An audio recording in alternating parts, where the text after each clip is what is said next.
श्री विष्णु पुराण द्वितीय अंश 8वां अध्याय सूर्य नक्षत्र एवं राशियों की व्यवस्था तथा कालचक्र लोकपाल और गंगाविर्भाव का वर्णन। श्री पराशर जी बोले, हे सूरत, मैंने तुमसे यह ब्रह्मांड की स्थिति कही। अब सूर्य आदि ग्रहों की स्थिति और उनके परिमाण सुनो। हे मुनिश्रेष्ठ, सूर्य देव के रथ का विस्तार 9,000 योजन है तथा इससे दूना इसका ईशा दंड है। उसका धुरा 1.5 करोड़ 7 लाख योजन लंबा है, जिसमें उसका पहिया लगा हुआ है। उस पूर्वाहन मध्याह्न और परहन रूप हुआ है। उस पूर्वाहन मध्याह्न और परहन रूप 3 नाभि, परित वत्सर आदि 5 अरे और षड ऋतु रूप 6 नेमी वाले अक्षय स्वरूप संवत्सरात्मक चक्र में संपूर्ण कालचक्र स्थित है। 7 छंद ही उसके घोड़े हैं। उनके नाम गायत्री, बृहति, उष्णिक, जगति, त्रिष्टुप, अनुष्टुप और पंक्ति। ये छंद ही सूर्य के 7 घोड़े कहे गए हैं। हे मामते, भगवान सूर्य के रथ का दूसरा धुरा 45.5 सहस्त्र योजन लंबा है। दोनों धुरों के परिमाण के तुल्य ही उसके युगार्धों का परिमाण है। इसमें से छोटा धुरा उस रथ के एक युगार्ध के सहित ध्रुव के आधार पर स्थित है और दूसरा धुरे का चक्र मानसरोवर पर्वत पर स्थित है। इस मानसरोवर पर्वत के पूर्व में इंद्र की, दक्षिण में यम की, पश्चिम में वरुण की और उत्तर में चंद्रमा की पुरी है। उन पुरियों के नाम है, इंद्र की पुरी वस्कवोक सारा है, यम की संयमनी है, वरुण की सुखा है तथा चंद्रमा की विभावरी है। हे मैत्रेय, ज्योतिष चक्र के सहित भगवान भानु दक्षिण दिशा में प्रवेश कर छोड़े हुए बाण के समान तीव्र वेग से चलते हैं। भगवान सूर्यदेव दिन और रात्रि की व्यवस्था के कारण हैं और राग आदि कलेशों के क्षीण हो जाने पर वे ही क्रम मुक्ति भागी योगी जनों के देवयान नामक श्रेष्ठ मार्ग हैं। सभी द्वीपों में सर्वदा मध्याह्न तथा मध्य रात्रि के समय सूर्यदेव मध्य आकाश में सामने की ओर रहते हैं। इसी प्रकार उदय और अस्त भी सदा एक दूसरे के सम्मुख ही होते हैं। हे ब्राह्मण, समस्त दिशा और विदिशाओं में जहाँ के लोग सूर्य को जिस स्थान पर देखते हैं उनके लिए वहाँ उसका उदय होता है, और जहाँ दिन के अंत में सूर्य का तिरोभाव होता है वहीं उसका अस्त कहा जाता है। सर्वदा एक रूप से स्थित सूर्य देव का वास्तव में न उदय होता है न अस्त, बस उनका देखना और न देखना ही उनके उदय और अस्त हैं। मध्याह्न काल में इंद्र आदि में से किसी की पुरी पर प्रकाशित होते हुए सूर्य देव तीनों पुरियों और 2 कोणों को प्रकाशित करते हैं। इस प्रकार अग्नि आदि कोणों में से किसी एक कोण में प्रकाशित होते हैं। वे 3 कोण और 2 पुरियों को प्रकाशित करते हैं। सूर्यदेव उदय होने के अनंतर मध्याह्न पर्यंत अपनी बढ़ती हुई किरणों से तपते हैं और फिर क्षीण होती किरणों से अस्त हो जाते हैं। सूर्य के उदय और अस्त से ही पूर्व तथा पश्चिम दिशाओं की व्यवस्था होती है। वे जिस प्रकार पूर्व में प्रकाश करते हैं उसी प्रकार पश्चिम तथा पार्श्ववर्ती दिशाओं में भी करते हैं।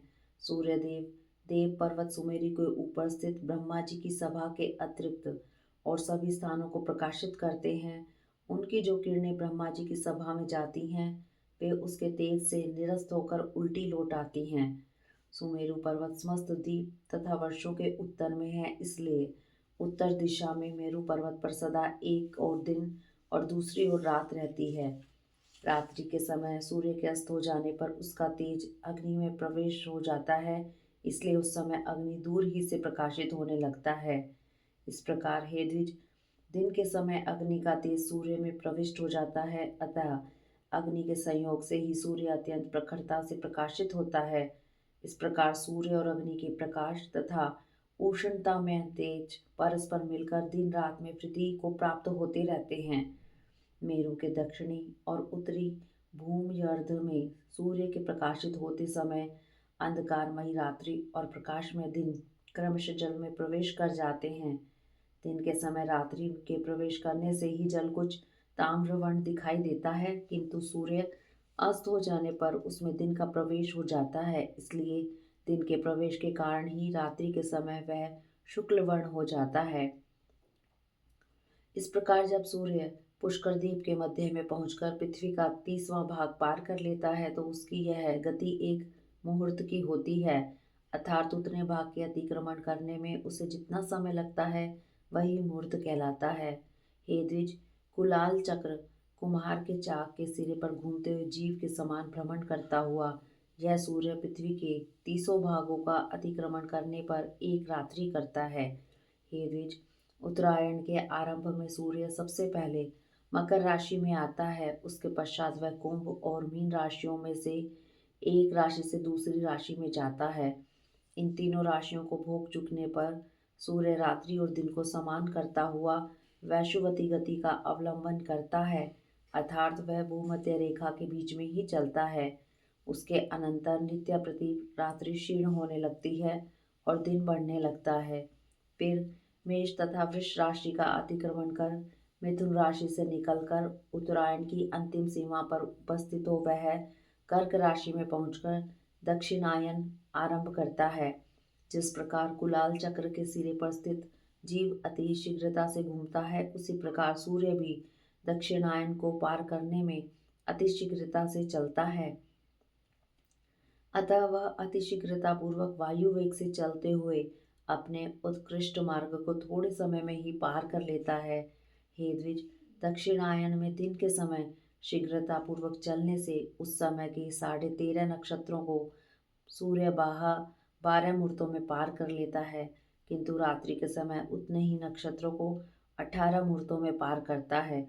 कुलाल चक्र के मध्य में स्थित जीव जिस प्रकार धीरे धीरे चलता है, उसी प्रकार उत्तरायण के समय सूर्य मंद गति से चलता है, इसलिए उस समय वह थोड़ी सी भूमि भी अति दीर्घ काल में पार करता है। अतः उत्तरायण का अंतिम दिन 18 मुहूर्त का होता है।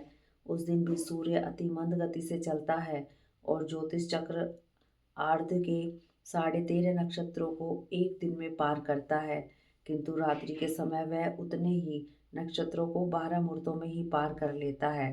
अतः जिस प्रकार नाभि देश में चक्र के मंद मंद घूमने से वहां का मृत पिंड भी मंद गति से घूमता है, उसी प्रकार ज्योतिष चक्र के मध्य में स्थित ध्रुव अति मंद गति से घूमता है। जिस प्रकार कुलाल चक्र की नाभि अपने स्थान पर ही घूमती रहती है, उसी प्रकार ध्रुव भी अपने स्थान पर ही घूमता रहता है। इस प्रकार उत्तर तथा दक्षिण सीमाओं के मध्य में मंडलाकार घूमते रहने से सूर्य की गति दिन अथवा रात्रि के समय मंद अथवा शीघ्र हो जाती है। जिस अयन में सूर्य की गति दिन के समय मंद होती है, उसमें रात्रि के समय शीघ्र होती है, और जिस समय रात्रि काल में शीघ्र होती है, उस समय दिन में मंद हो जाती है। सूर्य को सदा एक बराबर मार्ग ही पार करना पड़ता है। एक दिन रात्रि में यह समस्त राशियों का भोग कर लेता है। सूर्य 6 राशियों को रात्रि के समय भोगता है और 6 को दिन के समय। राशियों के परिणाम अनुसार ही दिन का बढ़ना घटना होता है। रात्रि की लघुता दीर्घता भी राशियों के परिमाण से ही होती है। राशियों के भोग अनुसार ही दिन अथवा रात्रि की लघुता अथवा दीर्घता होती है। उत्तरायण में सूर्य की गति रात्रि काल में शीघ्र होती है तथा दिन में मंद। दक्षिणायन में उसकी गति इसके विपरीत होती है। रात्रि उषा कहलाती है तथा दिन व्युष्टि प्रभात कहा जाता है। इन उषा तथा व्युष्टि के बीच के समय को संध्या कहते हैं। इस अति दारुण और भयानक संध्या काल के उपस्थित होने पर मंदेहा नामक भयंकर राक्षसगण सूर्य को खाना चाहते हैं। उन राक्षसों को प्रजापति का यह शाप था कि उसका शरीर अक्षय रहकर भी मरण नित्य प्रति है हो। अतः संध्या काल में उनका सूर्य से अति भीषण युद्ध होता है। उस समय द्विज उत्तम गण जो ब्रह्म स्वरूप ओंकार तथा गायत्री से अभिमंत्रित जल छोड़ते हैं, उस व्रज स्वरूप जल से वे दुष्ट राक्षस दग्ध हो जाते हैं।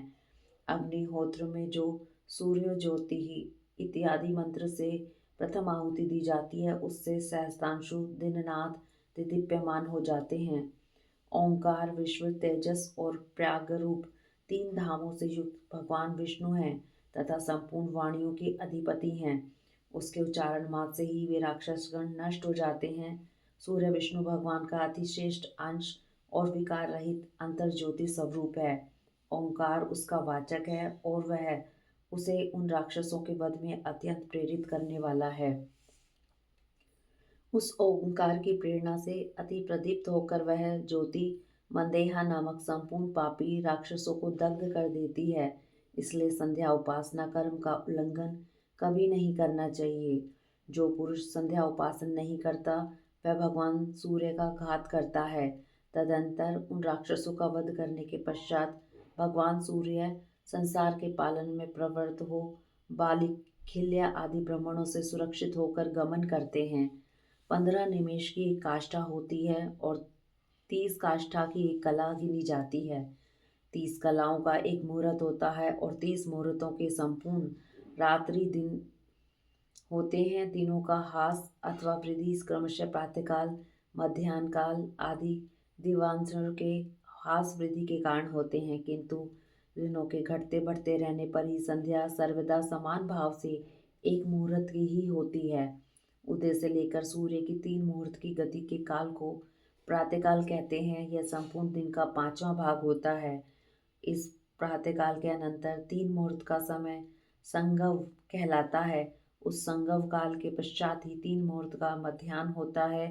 मध्याह्न काल से पीछे का समय अपराह कहलाता है। इस काल भाग को भी बुद्धजन 3 मुहूर्त का ही बतलाते हैं। अपराह के बीतने पर सायाहन आता है। इस प्रकार संपूर्ण दिन में 15 मुहूर्त और प्रत्येक दिवसांश में 3 मुहूर्त होते हैं। वैशुवत दिवस 15 मुहूर्त का होता है, किंतु उत्तरायण और दक्षिणायन में क्रमशः उसकी वृद्धि और ह्रास होते रहते हैं। इस प्रकार उत्तरायण में दिन रात्रि का ग्रास करने लगता है और दक्षिणायन में रात्रि दिन का ग्रास करती रहती है। शरद और वसंत ऋतु के मध्य में सूर्य के तुला अथवा मेष राशि में जाने पर विषुव होता है। उस समय दिन और रात्रि समान होते हैं। सूर्य के कर्क राशि में उपस्थित होने पर दक्षिणायन कहा जाता है और उसके मकर राशि पर आने से उत्तरायण कहलाता है। हे ब्राह्मण, मैंने जो 30 मुहूर्त के एक रात्रि दिन कहे जाते हैं, ऐसे 15 रात्रि दिवस का एक पक्ष कहा जाता है। 2 पक्ष का एक मास होता है। 2 सौर मास की एक ऋतु और 3 ऋतु का एक अयन होता है तथा 2 अयन मिलकर एक वर्ष कहे जाते हैं। सौर, सावन, चांद्र तथा नक्षत्र इन 4 प्रकार के मासों के अनुसार विधिवत रूप से कल्पित संवत्सर आदि 5 प्रकार के वर्ष युग कहलाते हैं। यह युग ही मलमास आदि सब प्रकार के काल निर्णय का कारण कहा जाता है। उसमें पहला संवत्सर, दूसरा परिवत्सर, तीसरा इधवत्सर, चौथा अनुवत्सर और 5वां वत्सर है। यह काल युग नाम से विख्यात है। श्वेत वर्ष के उत्तर में जो श्रृंगवान नाम से विख्यात पर्वत है, उसके 3 श्रृंग हैं, जिसके कारण यह श्रृंगवान कहा जाता है। उसमें से एक श्रृंग उत्तर में, एक दक्षिण में, एक मध्य में। मध्य श्रृंग ही वैशुवत है। शरद और वसंत ऋतु के मध्य में सूर्य इन वैशुवत श्रृंग पर आते हैं। मेष तथा तुला राशि के आरंभ में तिमिर अपहारी सूर्य देव विषुवत स्थित होकर दिन और रात्रि को समान परिमाण कर देते हैं। उस समय ये दोनों 15-15 मुहूर्त के होते हैं। जिस समय सूर्य कृतिका नक्षत्र के प्रथम भाग मेष राशि के अंत में तथा चंद्रमा निश्चय ही विशाखा के चतुर्थांश में हो और जिस समय सूर्य विशाखा के तृतीय भाग तुला के अंतिमांश का भोग करते हैं और चंद्रमा कृतिका के प्रथम भाग अर्थात में शांत में स्थित जान पड़ते हैं, तभी यह विषुव नामक अति पवित्र काल कहा जाता है।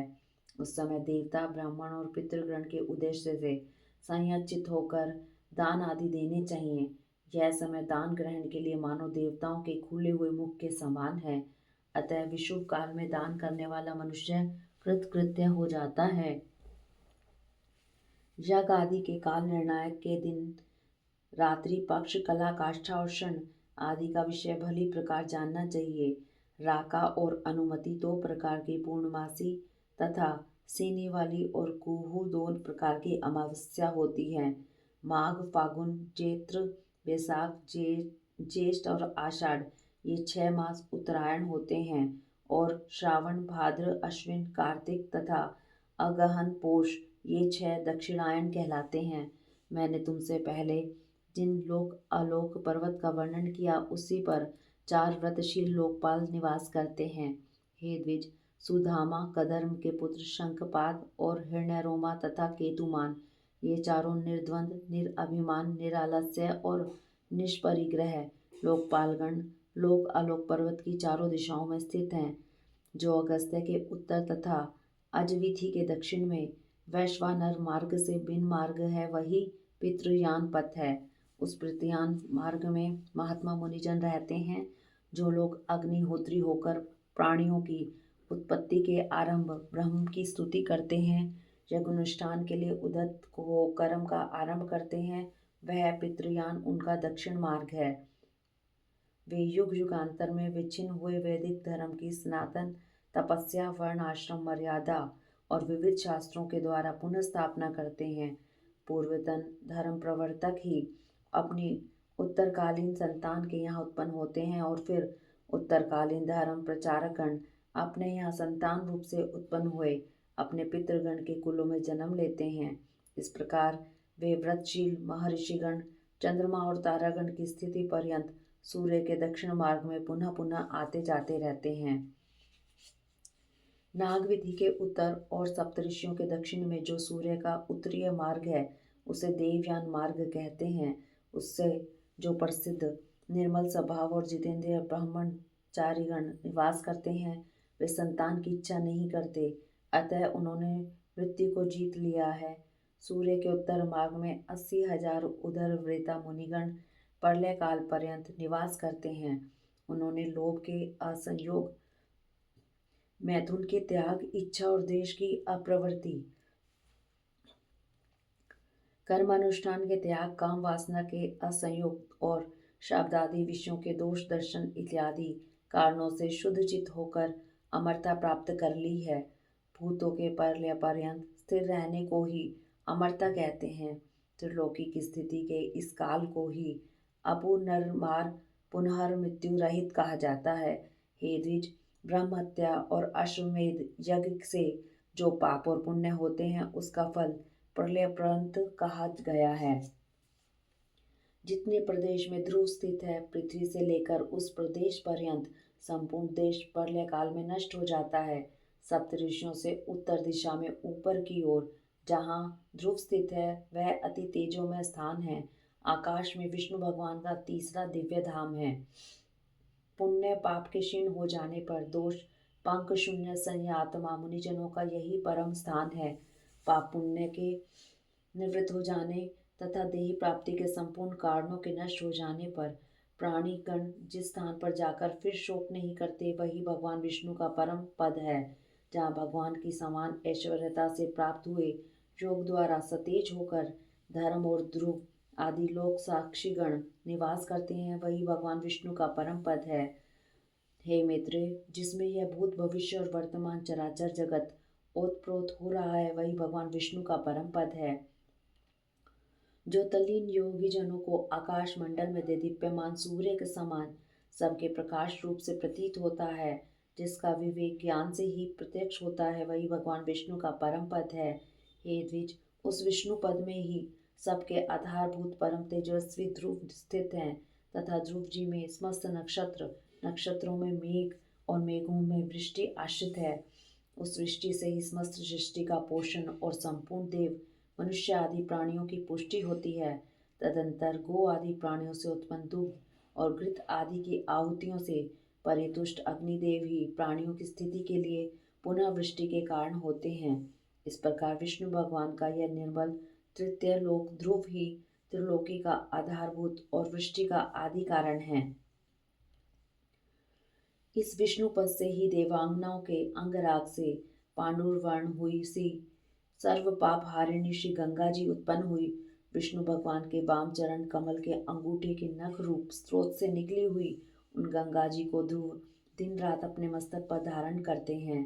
तदंतर जिनके जल में खड़े होकर प्राणायाम पारायण सप्तऋषिगण उनकी तरंग भंगी से जटाकलाप के कंपायमान होते हुए अगमर्षण मंत्र का जप करते हैं तथा जिनके विस्तृत जल समूह से आप्लावित होकर चंद्रमंडल क्षय के अनुसार पुनः पहले से भी अधिक कांति धारण करता है, वे श्री गंगा जी चंद्रमंडल से निकलकर मेरु पर्वत के ऊपर गिरती हैं और संसार को पवित्र करने के लिए चारों दिशाओं में जाती हैं। चारों दिशाओं में जाने से वे एक ही सीता, अलकनंदा, चक्षु और भद्र इन चार भेदों वाली हो जाती हैं, जिसके अलकनंदा नामक दक्षिणीय भेद को भगवान शंकर ने अत्यंत प्रीतिपूर्वक 100 वर्ष से भी अधिक अपने मस्तक पर धारण किया था, जिसने श्री शंकर के जटा कलाप से निकलकर पापी सगर पुत्रों के अस्थि चूर्ण को आप्लावित कर उन्हें स्वर्ग पहुंचा दिया था, जिसके जल में स्नान करने से शीघ्र ही समस्त पाप नष्ट हो जाते हैं और अपूर्व पुण्य की प्राप्ति होती है, जिसके प्रभाव में पुत्रों द्वारा पितरों के लिए श्रद्धापूर्वक किया हुआ एक दिन का भी तर्पण उन्हें 100 वर्ष तक दुर्लभ तृप्ति देता है। हे द्विज, जिसके तट पर राजाओं ने महायज्ञों से यज्ञेश्वर भगवान पुरुषोत्तम का जन्म करके इहलोक और स्वर्गलोक में प्रसिद्धि लाभ की है, जिसके जल में स्नान करने से निष्पाप हुए यतिजनों ने भगवान के शव में चित्त लगाकर अल्पोत्तम निर्वाण पद प्राप्त किया है, जो अपना श्रवण, इच्छा, दर्शन, स्पर्श, जलपान, स्नान तथा यशोगान करने से ही नित्य प्रति प्राणियों को पवित्र करती रहती है, तथा जिसका गंगा गंगा ऐसा नाम 100 योजन की दूरी से भी उच्चारण किए जाने पर 3 जन्मों के संचित पापों को नष्ट कर देता है। त्रिलोकी को पवित्र करने में समर्थ वह गंगा जिससे उत्पन्न हुई है, वही भगवान का तीसरा परम पद है। इति श्री विष्णु पुराणे द्वितीय अंशे अष्टम अध्याय।